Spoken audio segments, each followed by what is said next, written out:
তাহলে কি এবার দারুণ সুখবর পেতে যাচ্ছেন সরকারি চাকরিজীবীরা?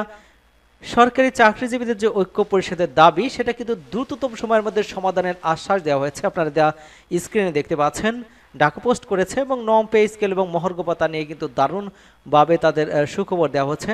কি থাকছে আজকের সংবাদে সে সম্পর্কে কিন্তু আজকে বিস্তারিত থাকবে। তবে তার আগে অনুরোধ থাকবে, আমাদের এই চ্যানেলে যারা নতুন আছেন চ্যানেলটি সাবস্ক্রাইব করে আমাদের সাথে থাকুন।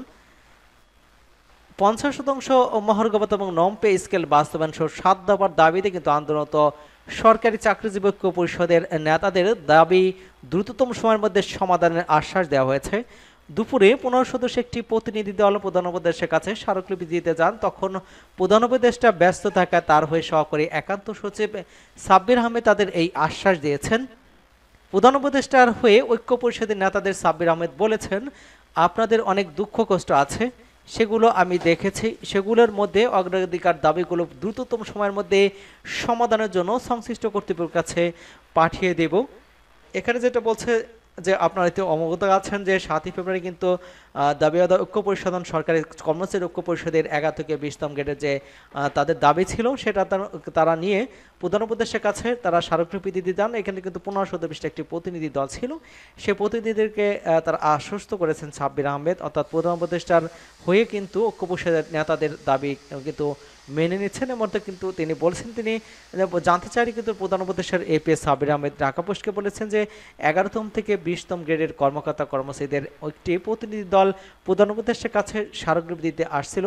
তিনি রাষ্ট্রীয় কাজে ব্যস্ত থাকে, আমি ওনাদের সাথে কথা বলে তার দাবি দেওয়ার কথা দ্রুত সময়ের মধ্যে সমাধানে কিন্তু করতে সংশ্লিষ্ট মন্ত্রীর কাছে পাঠিয়ে দিয়েছে। প্রধান উপদেষ্টা তাদের দাবির বিষয়ে কনসার্ন আছেন, আশা করছি দ্রুততম সময়ের মধ্যে সমাধান পাওয়া যাবে এবং আশ্বাসে ঐক্য পরিষদের আপাতত সন্তুষ্ট জানিয়েছেন বাংলাদেশ সরকারি কর্মচারী উন্নয়ন পরিষদের সাধারণ সম্পাদক এবং ঐক্য পরিষদের সমন্বয়ক আসাদুল ইসলাম ঢাকা পোস্টকে বলেছেন, 2015 সালে সর্বশেষ পে স্কেল দিয়েছিল। প্রতি 4 বছর পর পর পে স্কেল দেওয়ার কথা থাকলেও সেটি কিন্তু আর হয়নি। মাঝখানে 2টি পে স্কেল বকেয়া হয়েছে। অন্যদিকে কিন্তু দ্রব্যমূল্যের চরম ঊর্ধ্বগতির কারণে কর্মচারীদের জীবনযাপন করতে কিন্তু দারুণভাবে হিমশিম খেতে হচ্ছে এবং অনেকে কিন্তু ঋণগ্রস্ত হয়ে গেছে। সব বিষয়ে প্রধান উপদেষ্টার কাছে গিয়েছিলাম। প্রধান উপদেষ্টার পক্ষ থেকে তিনি যেটা বলা হয়েছে, তিনি রাষ্ট্রীয় কাজে কিন্তু ব্যস্ত আছেন, তার এই জন্য কিন্তু এপিএস আমাদের দাবির কথা শুনেছেন এবং দ্রুততম সময়ের মধ্যে তা সমাধানের আশ্বাস দিয়েছেন। আপাতত তার আশ্বাসে বিশ্বাস রাখতে চাই, আমরা তার কথা এবং কাজের মধ্যে মিল পেতে কিছুদিন অপেক্ষা করবো। এদিকে কিন্তু দুপুর 2টায় বাংলাদেশ সরকারি কর্মচারী দাবি আদায় ঐক্য পরিষদের ব্যানারে 15 সদস্য একটি প্রতিনিধি দল দাবি দেওয়া নিয়ে কিন্তু প্রধান উপদেষ্টার কাছে কার্যালয়ে যান। 6টি সংগঠনের সভাপতি সাধারণ সম্পাদক ছাড়াও আরও 3 জন উপস্থিত ছিলেন। সেখানে কিন্তু উপস্থিত ছিলেন কর্মচারী কল্যাণ ফেডারেশনের সভাপতি ওয়ারেস আলী, বাংলাদেশ সরকারি কর্মচারী উন্নয়ন পরিষদের সভাপতি জিয়াউল হক সহ সাধারণ সম্পাদক আসল ইসলাম, সহসভাপতি আশফাকুল আশিকিন, 11 থেকে 20তম ফোরামের সভাপতি লুৎফর রহমানের, সাধারণ সম্পাদক মাহমুদুল হাসান, খায়ের আহমেদ মজুমদার এবং আন্তঃবিশ্ববিদ্যালয় কর্মচারী ফেডারেশন সভাপতি সেলিম মিয়া, 3য় ও 4র্থ শ্রেণী কর্মচারী সমিতির নেতা রফিকুল ইসলাম এবং সাজার রহমান।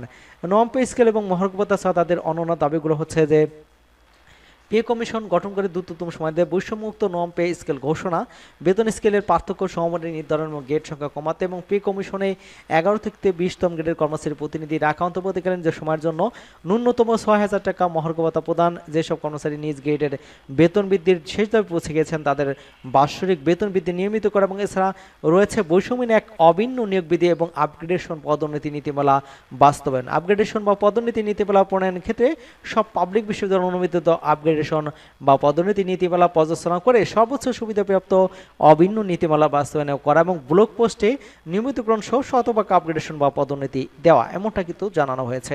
তাদের পক্ষ থেকে আরও যেটা বলা হচ্ছে যে নম পে স্কেল খুব দ্রুততম সময়ের মধ্যে সমাধান দিতে হবে এবং মহার্ঘ ভাতা এই পে কমিশন গঠন করার আগে দিতে হবে, এমনটা কিন্তু তাদের জোরালো আবেদন করা হয়েছে এবং তাদের এই দাবির প্রতি আশ্বাস দিয়েছেন প্রধান উপদেষ্টার এপিএস সাব্বির আহমেদ। সকলকে ধন্যবাদ জানাচ্ছি এবং আমাদের চ্যানেলকে যারা এখনও সাবস্ক্রাইব করেননি চ্যানেলটি সাবস্ক্রাইব করে আমাদের সাথেই থাকুন।